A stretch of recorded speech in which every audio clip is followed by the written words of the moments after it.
friends, have you ever noticed that certain colors seem to follow you through life? Maybe they're hanging in your closet. Maybe they're the flowers you always stop to admire. Maybe they're the mugs you drink from every morning, or the artwork that makes you pause every single time you walk past it.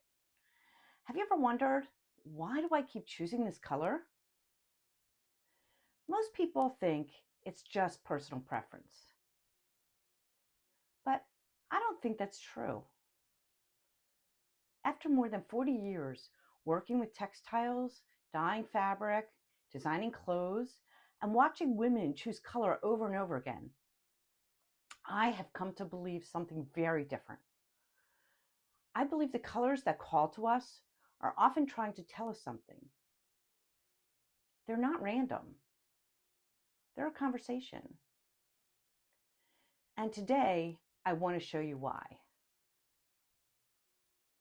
Most of us have been taught to think about color in only one way.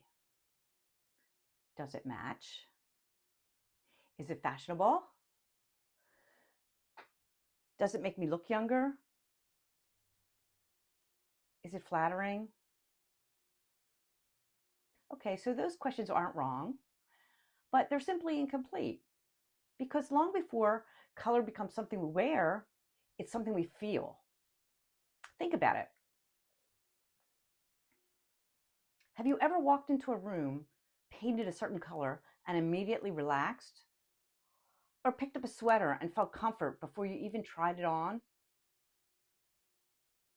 Or found yourself buying yet another blue scarf, another sage green notebook, another dusty rose pillow, without even realizing you already own several? That's not your logical mind making decisions. Something deeper is responding.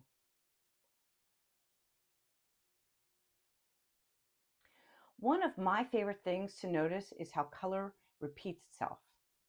Once you start paying attention, you'll see it everywhere. The blouse you've worn until it's almost threadbare. The flowers you plant every spring. The pottery you collect. The paint colors in your home. The journals you buy. The artwork you save on Pinterest. The fabric that makes you stop scrolling. The sunsets you photograph. The quilts. The dishes. Scarves. It's almost as if one color quietly keeps raising its hand saying, I'm still here. And I don't think it's an accident. Because when something continues to show up over months or even years, it's worth becoming curious about. Here's where it becomes really interesting. Sometimes we are drawn to a color because it reflects who we already are. But often, we're drawn to a color because it represents something we're longing for. If your life feels chaotic, you may find yourself craving soft blues and gentle greens. Not because they're trendy, because your nervous system is searching for calm. If you spent years taking care of everyone else. Now I want to talk about flattering colors versus meaningful colors. This is something I feel very strongly about. There's a difference between flattering color and meaningful color. Color analysis has its place, and it can absolutely help you understand which shades harmonize with your natural coloring. I actually think that's really valuable, and I go into it more in my soul color party. But I also believe we lose something when that's the only conversation we have. Because a color can technically look perfect on you and still leave you feeling disconnected. And another color, maybe simply a shade or tone, can make you stand a little taller. Smile without realizing it. Feel more like yourself. That is the difference. So flattering colors help people see you, and meaningful color helps you recognize yourself. And when those two things come together, that's where something really beautiful happens. For years, I worked with color professionally. I learned color theories, I studied fabrics, I designed collections, I hand-dyed textiles. I understood how color worked. But somewhere along the way, I realized color wasn't just changing garments. It was changing people. Women would put on a piece and their whole expression shifted. Their shoulders softened. Their eyes brightened. They smiled differently.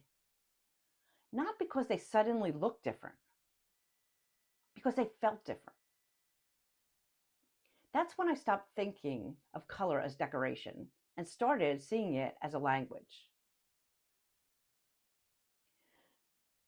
So here's something I'd love for you to do this week. Become a detective. Without judging anything, simply notice.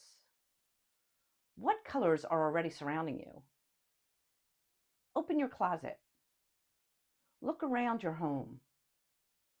Notice the flowers you're drawn toward, the artwork you save, the notebooks you buy, the fabrics you can't stop touching,